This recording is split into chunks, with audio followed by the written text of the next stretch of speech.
Good evening, everyone. I'm Riley King, and welcome to the Riley King Newscast, right here on the Riley King Network. Let's begin. First up, we begin with breaking news. Ongoing investigation at Edgewood Heights Condo Association in Concord. Very few details are being released at this time. State and local police are on scene. New Hampshire Attorney General says information will be released in the coming hours. Take a look at this photo. As you can see, this is the scene in the crime scene tape in the state police cruiser.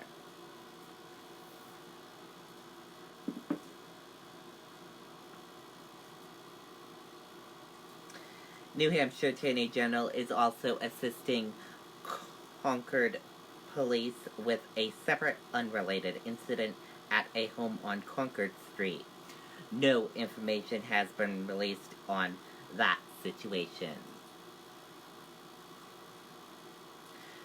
Police arrest man identified as person of interest in Concord homicide investigation. Methuen, Massachusetts police have arrested a man identified as a person of interest in the homicide investigation of a man killed in Concord on Friday night. Marshal John Valavanini, 64, was found dead at the Crutchfield Building Apartments at 15 Pittman Street in Concord, the Attorney General's office announced on Saturday. Officials were looking Saturday night for 29-year-old Joseph King Hanwright, who was named a person of interest in the case. Hanwright was arrested on Jackson Street in Methuen early Sunday morning. Police say he was taken into custody without incident. According to officers, Hanwright was in a car that was pulled over in Methuen on Saturday afternoon. When officers approached the car, they said Hanwright ran from the area. Hanwright faces multiple charges from Methuen police, including failure to stop for police, possession of a stolen vehicle, receiving stolen property of more than $1,200, interfering with a police officer, unlicensed operation of a motor vehicle, and resisting arrest. He is being held on a fugitive from justice warrant at the Methuen Police Department. Hanwright has not been charged in the Concord homicide. Those who knew the man killed in Concord were shocked to learn of the circumstances of his death. Richard Jennison, who lived across the hall from Valavanini at the Crutchfield Building's apartments, described Valavanini as a quiet guy who kept to himself. Anyone with information about the case is asked to call Concord Police at 603-225-8600.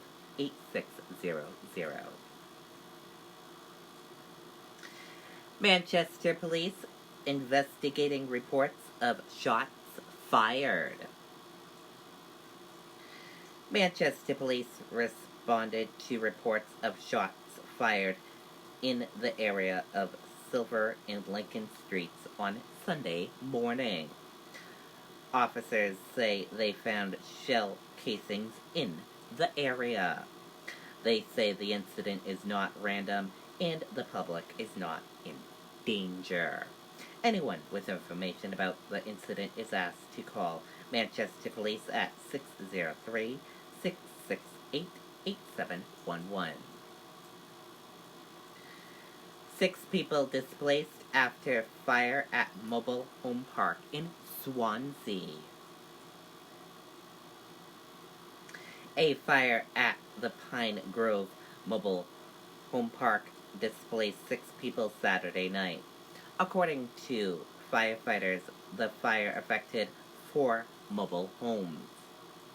2 of the homes were completely destroyed, fire chief said. The fire ended up being a 3-alarm because firefighters needed to get water remotely due to lack of hydrants in that neighborhood.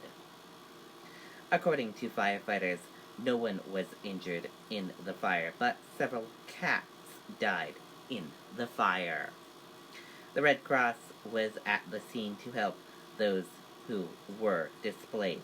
The cause of the fire is under investigation. Director of National Intelligence Dan Coats is leaving office August 15th, Trump says. Dan Coats, the Director of National Intelligence, will be stepping down in mid-August, President Donald Trump said in a tweet Sunday. Italy. Teen held in officer's death illegally blindfolded. Let's take a listen to this video from ABC News.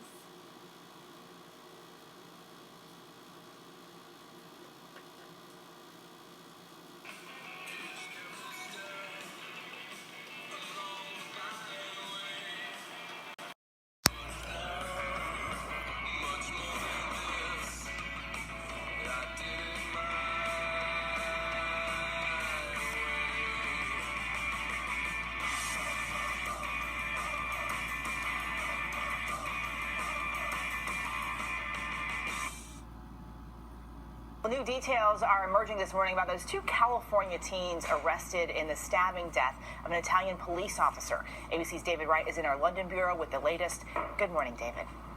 Good morning, Eva. The murder of that policeman is being treated as a national tragedy in Italy. His coffin will be on public display today in Rome, not far from the Carabinieri precinct where he served for years.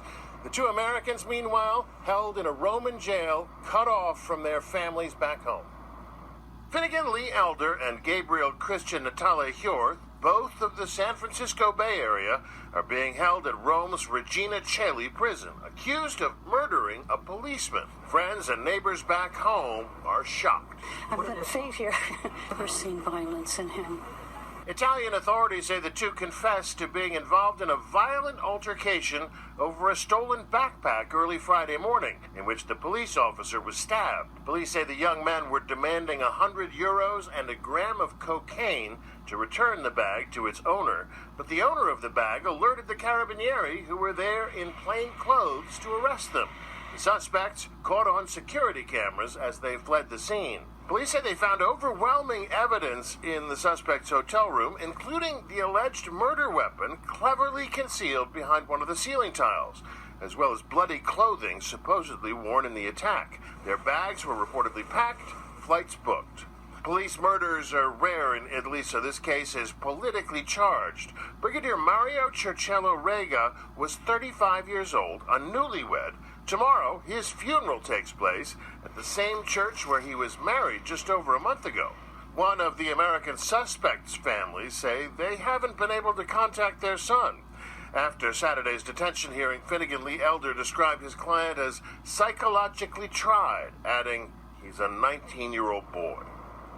Citing the detention report filed in connection with the case, Italian media report that there may be some discrepancies between the statements given by the 2 suspects. For instance, one of them supposedly said that the police officer did not identify himself as police. The other said that he did.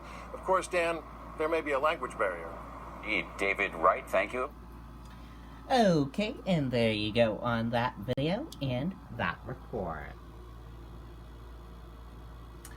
And that does it for this Sunday evening edition of the Riley King Newscast right here on the Riley King Network. I hope you all have a great rest of your Sunday evening. And I'll have a news report coming up in a little bit, and I'll see you back here tomorrow for another newscast. Good night, everyone, and bye.